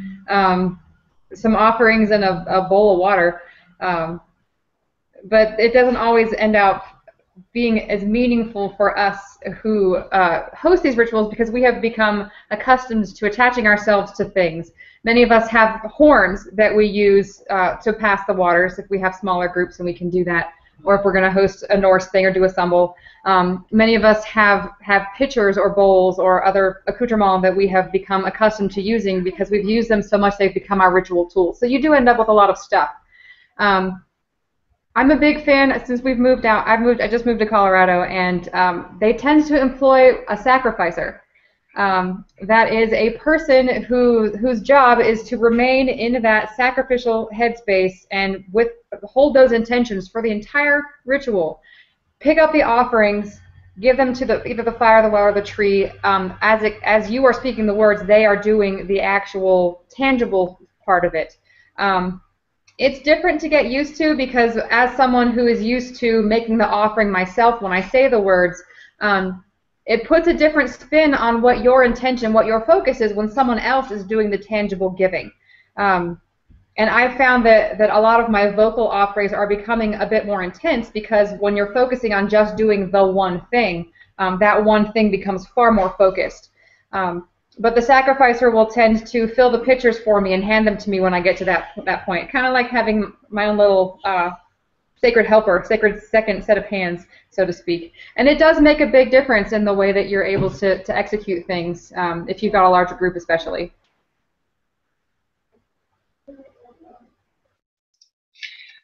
Definitely what Missy was saying, because if I have someone that's there, like if I have somebody there to help, I absolutely employ their help, because it does get difficult to, especially when you have all that stuff out there. Well, which offering is for what? It's really nice if I'm not actually pouring it to have somebody just give me exactly what it is that I need to pour for the offering or whatnot. And it's really, really, really helpful to have people doing those sorts of things with you.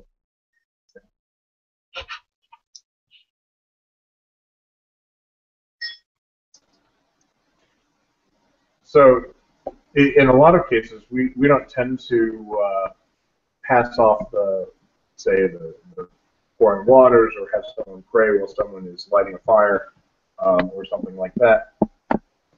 Better? Good? There you go. You're all better. Let me slouch some.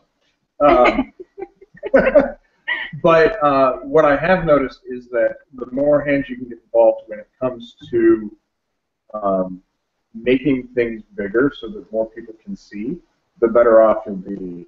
When we do the Dublin Irish Festival, which involves 300 some odd people sitting out in the cheap sheets, it's done entirely differently than we do all of our other rites. But we're all up on a stage, and all of our ritual participants are out in chairs in a tent that holds roughly 300 people, and there's about 350 people there. And what happens is we're also tied to microphones. And so while I say the prayer or call out to the kindreds or whatever it is I'm doing, we'll have the person at the other microphone do the actual movement. So they'll lift up the sacrifice and they'll pour it into the bin in front of us. That way we don't have to, here's the microphone, I don't have to lean all the way over here and pick something up and then come back to the microphone and lose all that sound when I'm over here trying to make things sound prettier, I guess, or look prettier. I can rely on someone else to do that, and that helps a whole lot when you've got, especially a big crowd. We're staring maybe from 100 feet back, probably 200 feet almost in some cases, and they're trying to see you up on the stage, and they might not be able to see you very well. But if you've got another person actually doing movements, then they've got more things to focus on, and it's a little bit less boring to them as well. Most of the time when I'm doing waters, I like to hold the pitchers and pour out into them and things like that. I like to take the pitcher around myself, but we've gotten to a point where we're big enough where we have to typically send 2 pitchers around just to make sure that we're not spending a half an hour actually giving people the waters, because that's probably one of the most time-consuming parts of the rite. And there's nothing going on other than people singing, and you can only sing pour the water, raise the cup so many times sometimes, especially if you're doing the slow version, which we haven't done in a very long time. But yeah, that's it's nice to have that kind of help. But I like to pray when I light. I would feel weird standing up with my arms up and praying while someone else was doing the actual work of lighting the fire. I find the whole process to be an internal trancing sort of thing. that kind of answer your question, Laura? Okay, so I know Mike hasn't talked about return flow yet. So how do you do the waters, and then do you separate out following and affirming? I do separate them out, and I also separate out the waters, as you well know. The phrasing that I use, much like the fire, there are two different kinds of waters as well in Indo-European language. There are living waters and there are not living waters. The living waters are waters that flow, waters that are free, waters that move from place to place. They bring blessing, they bring nourishment, they bring all of these kinds of things. They feed your cows so that your cows can go flowing on their own because waters, cows, they all flow down toward the sea. And then the non-flowing waters are the brackish waters, the waters that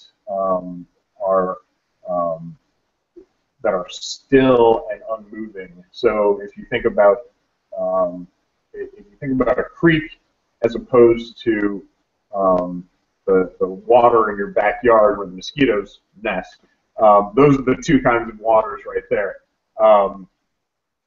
And when I call for the waters, I'm calling for those living waters, those flowing waters. Jen mentioned that every time I start the waters, I say, all waters are by their very nature sacred. And she used that phrasing at her initiation. And Kirk said to her afterwards, not all waters are actually sacred. And she mentioned that to me, and I sent her the explanation that I have on it. And she said, oh, I see. You can't hear the capitalized W when you say it. And it's very true. But all waters, by which I mean all of those flowing living waters, are by their very nature sacred. And so what I do when I start is I've taken these particular waters in this particular pitcher, and I've set them aside so that they may be poured out and filled with the blessings of the kindreds. And so as I pour, I say those nice and pretty things. And I will typically call for a particular set of waters. I'll call for the waters of rebirth. I'll call for the waters to flow over the land, come up from below, down from above. And I'll say pretty things about all of those. In addition, I'll also use some of the nifty wording that Ian uses, the waters of memory and things like that. I put a lot of Ian's words in, which shouldn't surprise anybody. And so I'll call out for those waters. I'll say, these are the waters that I have. This is where they come from. This is how they have gathered here. And then the howling of the waters, I use the pretty standard ADF scripting that I'm sure Ian came up with as well, or possibly Isaac, which is, shining ones, howl these waters. I'll shout 3 times typically. Sometimes I'll use kindreds, sometimes I'll use shining ones, sometimes I'll go through all 3 kindreds, but I typically use shining ones, give us the waters. And we'll talk about how, at the very end of that, after we've done that call, at that point I will say, these are those waters. These are the waters of rebirth, the waters of cleansing. These are the waters that are filled with our omens, which I also typically recite. I mentioned the omens several times so that people will remember what they are.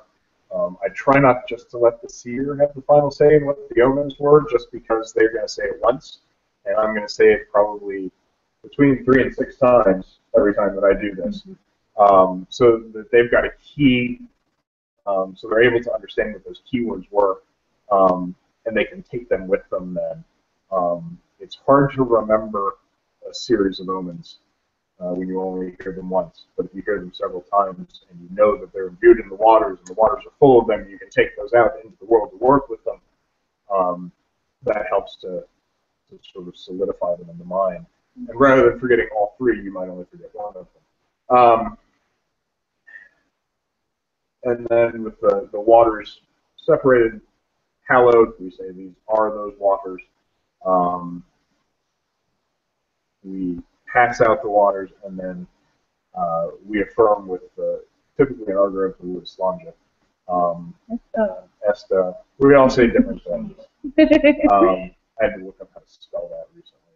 I've forgotten how to already. Yeah.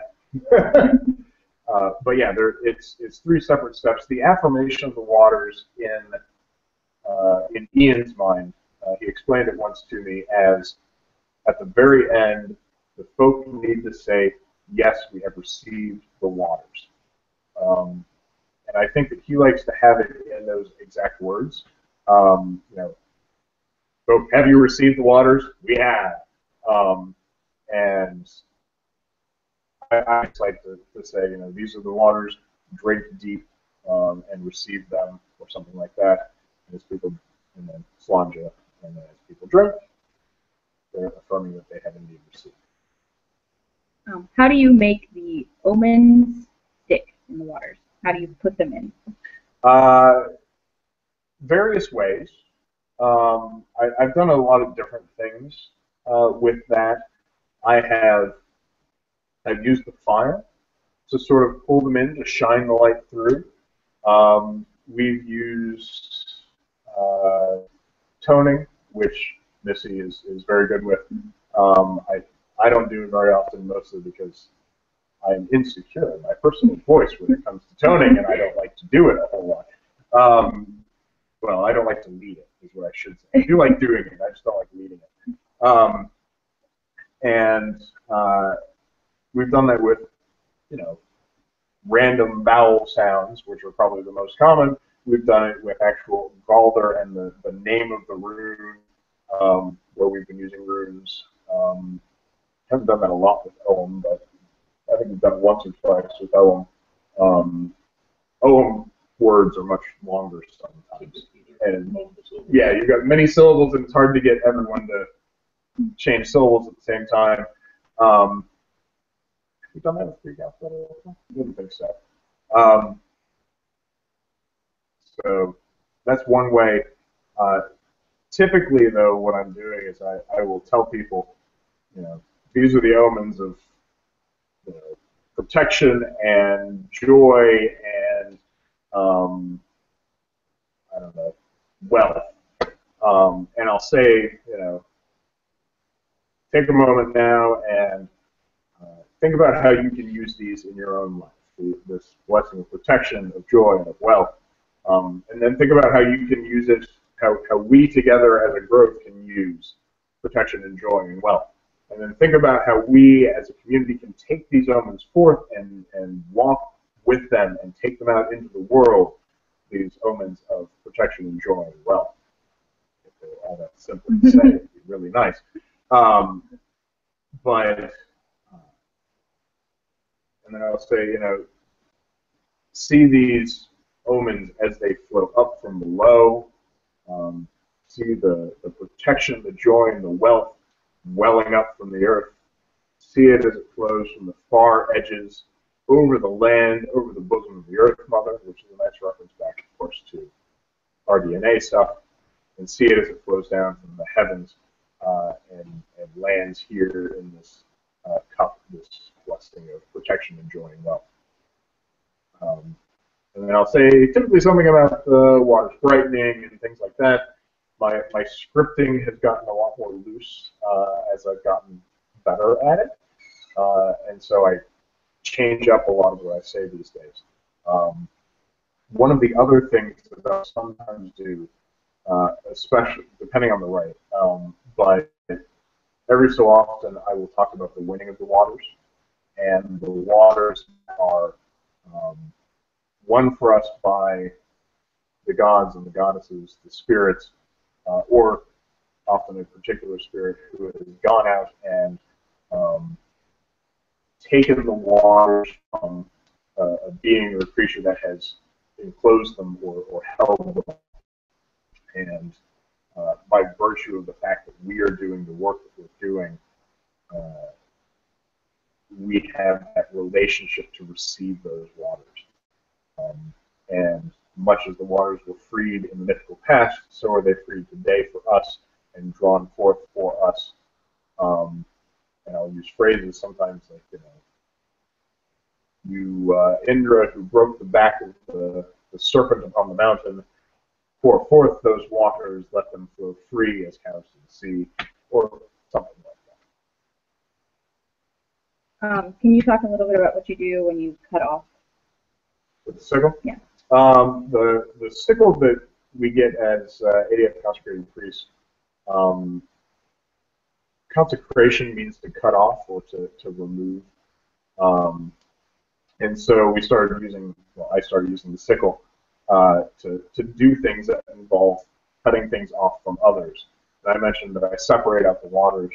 And this is really something that I consciously thought a lot about. I just didn't think to mention it. But I have the tool, so I use the tool, and very often it's I'll hold in one hand and I'll take the sickle in the other, and I will pull apart in a variety of different kinds of hand motions, but I will pull apart that water once it has flowed from the earth. It's come up. I'll cut off from below.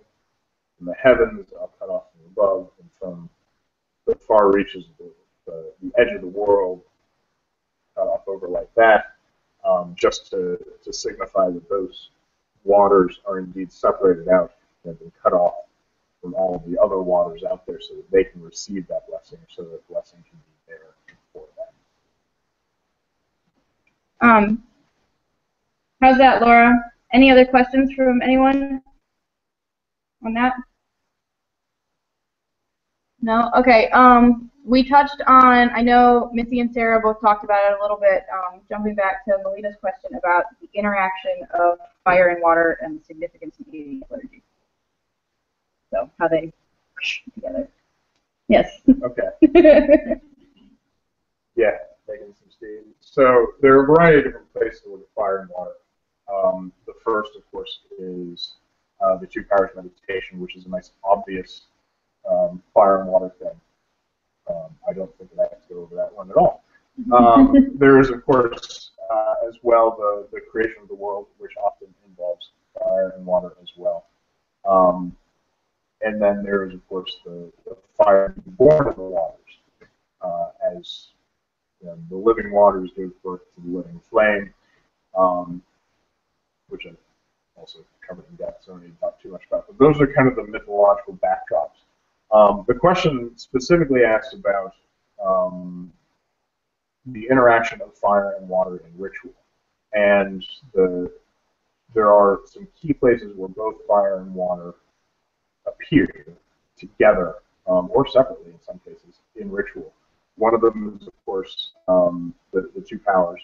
Another is the purification by the might of the waters and the light of the fire. The spirit is made whole and holy. There's the gatekeeper meditation that Ukrainians typically do, which is we call in the mists of magic, and the fire and the water together create those mists. Though it's never explicitly stated, that's where they come from. It's that mist of creation, that mist of things that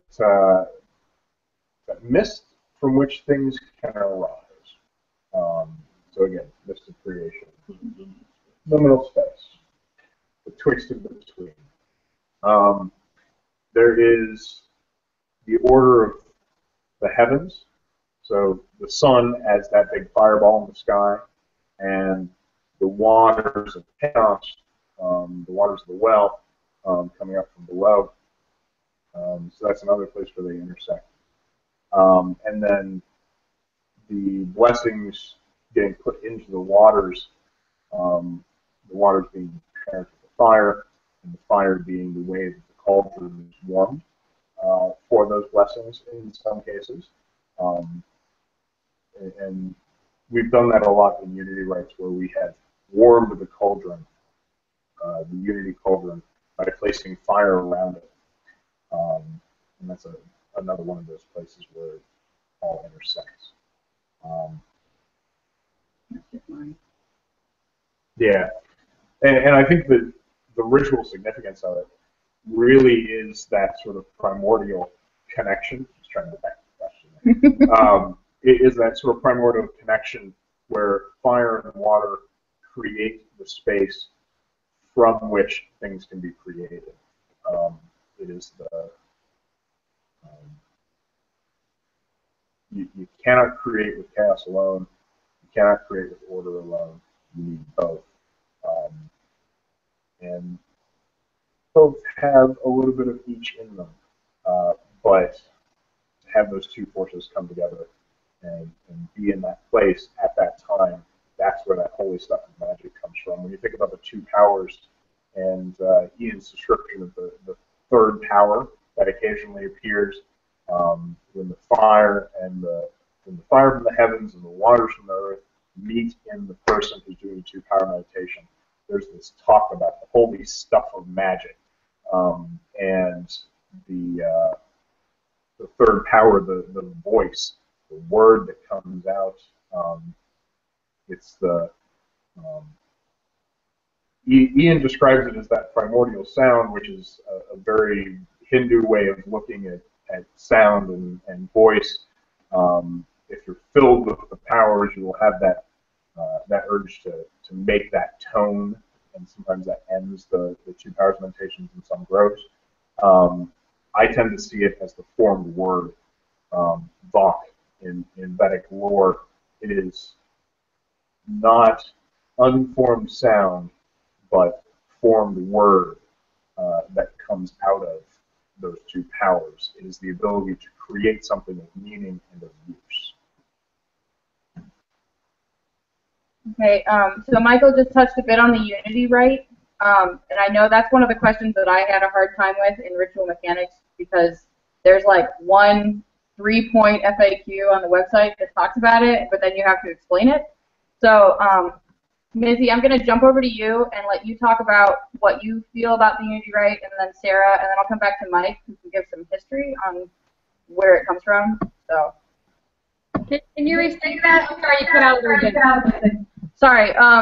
So the unity rite, going over what you use for the unity rite and how you, like, what you do, what's the purpose, what would be an example for you, and then I'll go to Sarah and do the same thing, and then Mike can talk a little bit about the history and where it came from, as well as what he would do.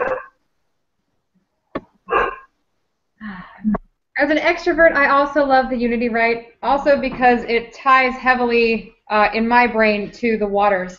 For those of you who have not been to or seen a unity rite, ADF has a unity cauldron that has a separate chalice. We fill it with waters, just, you know, Backbone's version of it. We have a cauldron we fill with water. We hallow this water, speak prayers over it. Some people, if they're using water for their return flow, will pour some of those blessings into that. And then as we list off the names of all of the ADF groves and proto-groves and study groups, we will pour a libation out from the unity cauldron onto the ground to share the blessings in unity with all of the groves of all of our ADF members throughout the world. I have had the privilege of assisting in several unity rites in my travels. One of my favorites was one that I did with Diane Emerald Baronovich Egelhoff. She changes her name again, she's in trouble. And Kirk Thomas at 8 Winds one year. We actually held the pitcher, the cauldron together, and we held it over the flame, and then we had the folk tone with us to send in our intentions of unity and of blessing and of just that solidarity that can exist when we all agree to be of the same mind and to work together in harmony as one group for the good of all the folk in all the world. I'm not really sure what else you want to know. Some people, I've seen people tone into it. I've seen people sing into it. I've seen Ian speak many different sorts of prayers into it. There are some examples on the ADF website of some prayers that have been spoken. the last time I did it, because of where we were at Three Rivers Festival in Canada, because it was a specifically heavy ancestor rite, we actually sang the hymn to the ancient wise into the cauldron, shared some of the blessings from the blessing pitcher into the pitcher, or into the cauldron, and then shared those blessings with the folk and with all of the ADF groves. We pretty much hallow the cauldron pretty much the same way that we draw down the blessings when we do the return flow. We pull forth from the folk and from our intentions the blessings of the kindreds, that idea of fellowship and unity. And it's a very beautiful way to solidify and to harmonize, especially if we've been having a lot of difficulties on ADF Discuss or other areas where people fight about stuff. It reminds us that even though we disagree sometimes, that we are one folk and we do live in one world and we do have one Earth Mother that we need to sustain and work together to become a better part of what we leave behind for future generations.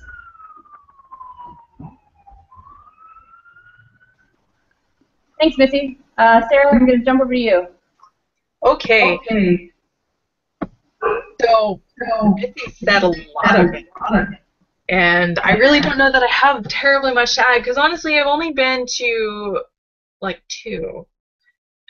And one of them was at my ordination, so of course that was special for me, because it was all a big part of, my oaths, and just, feeling that bond and connection with community. So, I mean, I don't really know how much else I really have to add with it, because, I have limited experience, but the experiences I have had were just really great. The first time I actually was part of a Unity ritual was at Wellspring, and it was my first Wellspring, so it was especially neat for me, and it was different because, I didn't really know about it going into it, so it was just a very interesting experience for me. So it was really cool. So I don't know. I don't really have much else to say, but thank you, Missy, for sharing that.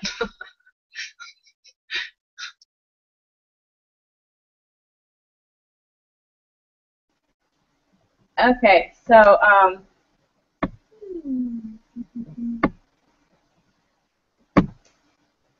gonna let Mike, because he knows a lot of the history and stuff of how the Unity ritual grew into what it is that we do now, kind of sometimes. So. Yeah, it's changed a lot. I honestly don't remember the first one was. It was written originally by Rob Barton and Gwen probably. So I would say probably dates back to 2006 or 2004, probably closer to 2006. It was right before the entire organization blew up and de-unified itself, which was entertaining. The original form of it had us doing a lot of things that we do today with the Unity Cauldron and sort of building that, reciting the groves and things like that. One thing that it did as well, though, is that we would recite the names of all of the priests as well. And at the time, I think we only had about 10 priests, but I'm actually kind of happy that we no longer do that. It would feel really weird to me, I think, to recite the names of our priests specifically as a priest, as well as the list is longer and it's about half as long as the number of groves, and it would just take way too long. We're already at a point where we're going to need to update, I think, the way that we do Unity rites, because the act of reading out, I don't know how many groves we have right now, but it's more than the 60 we had just a couple of years ago. And it takes a long time, and we haven't found a good way to do it yet. We tried doing all of the regions at one time, and nobody liked that either. So it's not an elegant solution at the moment, but we'll get there eventually, I'm sure. In a real functional way of looking at what happens in the Unity rite, the waters are blessed. The way that Ian does this is that he puts the waters in the cauldron, and then during the rite we'll light 3 flames around it, and sometimes we tone into them, and sometimes we don't, and there's no real consistent way of doing that, but we will we'll typically take the blessings from the rite and put them into that unity cauldron. So sometimes we pull a special one just for unity cauldron. And then we'll read off the names of the groves, the solitaires as a separate group, and the prison worship groups. And sometimes we'll read the solitaires as the first name, and they'll get a pour of the cup. Sometimes we'll read them as the last name, and they'll get the rest of the waters poured out for them. Either way, we occasionally forgot the solitaires, and that has not been good for us. So we've put them actually at the top of the list of groves on the website, and there's a little note at the bottom that says, and if you're reading this in a unity rite, don't forget the solitaires.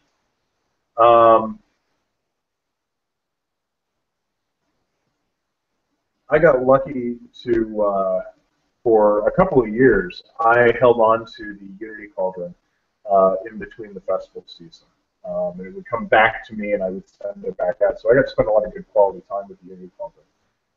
We now have 3. I think there's the main Unity Cauldron, and then there's 2 baby cauldrons.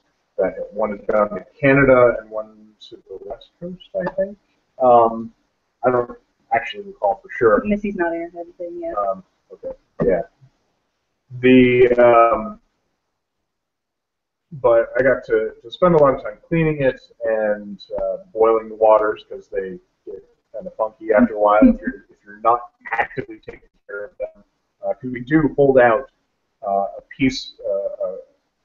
bit of those waters. So the waters have been transferred from Unity Cauldron to Unity Cauldron for ever since we started doing this. We also have used the same piece of silver to hallow that well each time, and that travels with the cauldron also. And then there's a box of that carries the Omen journal and a couple of additional divination sets, because we noticed that many times we would go to a festival and no one would have a divination set. So we supplied those. It's Magical Druid at the time.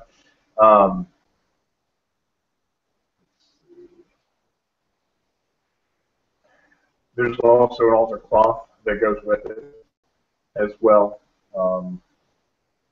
But most of the time, what I'm doing is I'll follow Ian's example, and we will light the 3 flames around. I like to use the 3 flames that we use in our Belanos rite, which are the flame of fellowship, of sacrifice, and inspiration. Well, I keep my notes around. But we'll call out to those 3 flames to warm the cauldron, and then we'll lift it up and we'll carry it around. One of the things that we have are one of the things that we started doing is that the person who is, if we're doing an ordination or an elevation or something like that, or consecration, then we will have that priest do part of it, whether that is the pouring of the waters, the reading of the names, or the actual hallowing of the waters. So some of that, we get to do some stuff. And that's just something that we've sort of fallen into doing. If there's no ordination, then it can be anyone doing it. You don't have to be a priest to do the Unity rite. You can actually request the cauldron. There's no specific formality for that, but we did that once as a grove, and we did our own Unity rite at one of our autumnal equinox rites back in, what's it, 2004? I remember from the note. I don't really recall. It was early on in the Unity Rights life. We requested it, we got it, and we did our own Unity Right at one of our anniversary rights. But at the end of the day, we always pour out the waters so that all those who can't be there will receive them as they flow through the land, enjoying those sacred waters, and flow out to the groves so they can soak them up with their own roots.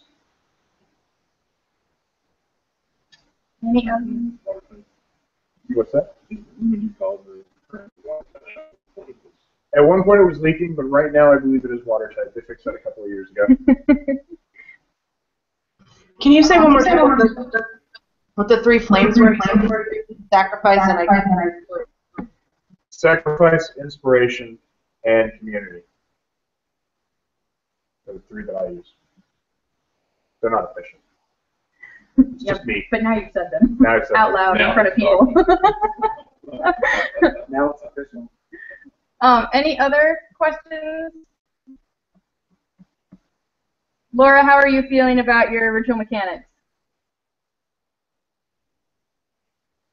Okay. So, any other questions about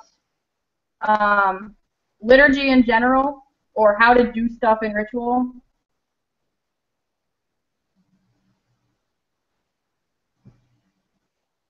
Okay.